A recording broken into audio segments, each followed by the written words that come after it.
చిన్న గ్రామంలోని ఒక పాఠశాలలో రామ్, శివ అని ఇద్దరు బాలురు చదువుకుంటుండేవారు. వారిద్దరూ ఎంతో మంచి స్నేహితులు. రామ్ సౌకర్యవంతమైన కుటుంబంలో పెరిగాడు. అతని తల్లిదండ్రులు అతనికవసరమైన ప్రతిదీ అందించేవారు. శివ మాత్రం నిరుపేద కుటుంబానికి చెందినవాడు. రోజువారీ అవసరాలను తీర్చడం ఆ కుటుంబానికి చాలా కష్టం. అందువల్ల కొన్నిసార్లు శివకు కడుపునిండా భోజనం కూడా దొరికేది కాదు. ప్రతిరోజూ రామ్, శివ కలిసి పాఠశాలకు వెళ్లేవారు. మధ్యాహ్నం భోజన సమయానికి ఇద్దరూ పక్కపక్కనే కూర్చుని తినేవారు. అయితే ఇటీవలి కొన్ని రోజులుగా రామ్ ఒక విషయం గమనించాడు. శివ పాఠశాలకు టిఫిన్ తీసుకురావడం మానేశాడు. ఒకరోజు రామ్ ఆశ్చర్యపడి, శివా, నీవు మధ్యాహ్నం భోజనం ఎందుకు చేయట్లేదు అని అడిగాడు. ఆ ప్రశ్నకు సంకోచించి, నాకు ఆకల్లేదురా అని చెప్పి శివ ఆ రోజు భోజనం చేయలేదు. తరువాతి రోజుల్లో కూడా ఇదే పరిస్థితి కొనసాగింది. ఇలా కొన్ని రోజులు గడిచిన తరువాత శివ క్రమంగా బలహీనంగా, నీరసంగా మారుతున్నాడని రామ్ గుర్తించాడు. తన స్నేహితుడి ఆరోగ్యం గురించి అతనికి చాలా ఆందోళన పెరిగింది. ఒకరోజు పాఠం జరుగుతుండగా ఆకలితో నిస్సత్తువైన శివ అకస్మాత్తుగా బెంచుమీద నుంచి కిందపడిపోయాడు.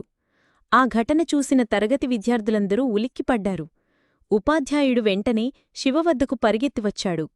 రామ్ కూడా తీవ్ర ఆందోళనతో శివా అని పిలుస్తూ అతడి దగ్గరికి వెళ్లాడు. ఎవరైనా తక్షణం నీళ్లు తీసుకురండి అని ఉపాధ్యాయుడు ఆదేశించాడు.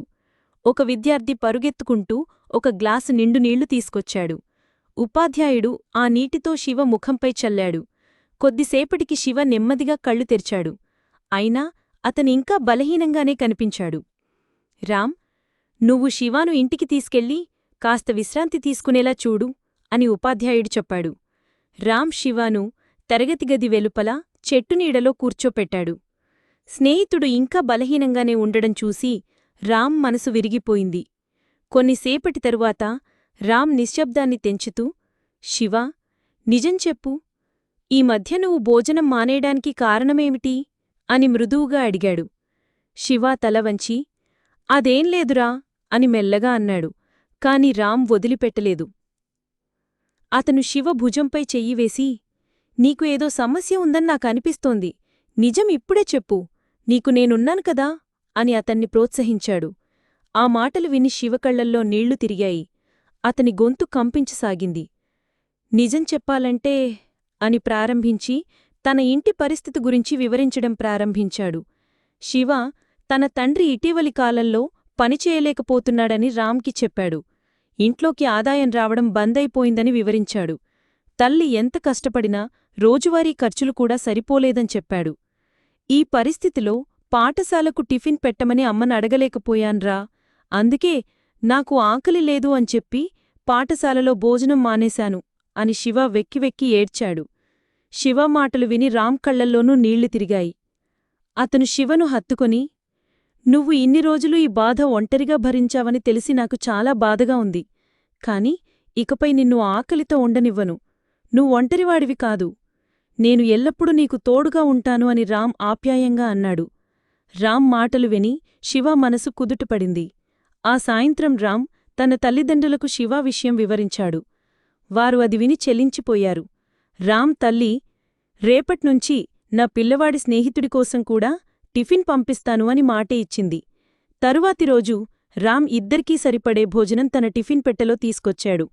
అప్పటినుండి రామ్ ప్రతిరోజూ శివాతో తన టిఫిన్ పంచుకొని భోజనం చేయసాగాడు. శివాకు ఇప్పుడు ఆకలితో బాధపడాల్సిన అవసరం లేకపోయింది.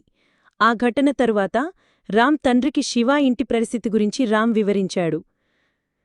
తన కుమారుడి శివ కోసం ఎంత కష్టపడుతున్నాడో చూసి రామ్ తండ్రి గర్వంగా, గుండె నిండుగా అనిపించింది.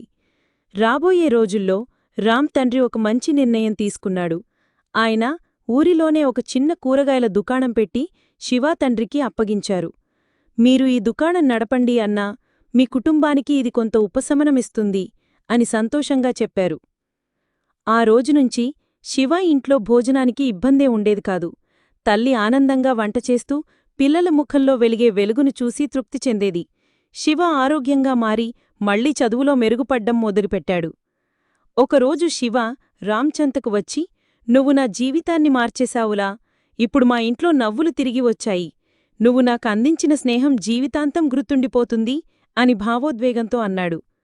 రామ్ నవ్వుతూ, స్నేహమంటే ఇలాగే ఉండాలి కదా అని చెబుతూ శివాభుజంపై చెయ్యివేసి నిలబడ్డాడు. తన స్నేహితుడు రామ్ చేసిన సహాయాన్ని శివ ఎప్పటికీ మర్చిపోలేదు. ఆపదలో తోడు నిలిచినవాడే నిజమైన స్నేహితుడు. మంచి స్నేహితుడంటే మనల్ని అర్థం చేసుకునేవాడు కాదు, మన బాధను మౌనంగా పంచుకునేవాడే నిజమైన స్నేహితుడు. ఈ కథ మీకు నచ్చితే లైక్ చేసి సబ్స్క్రైబ్ చేయండి. Bye bye.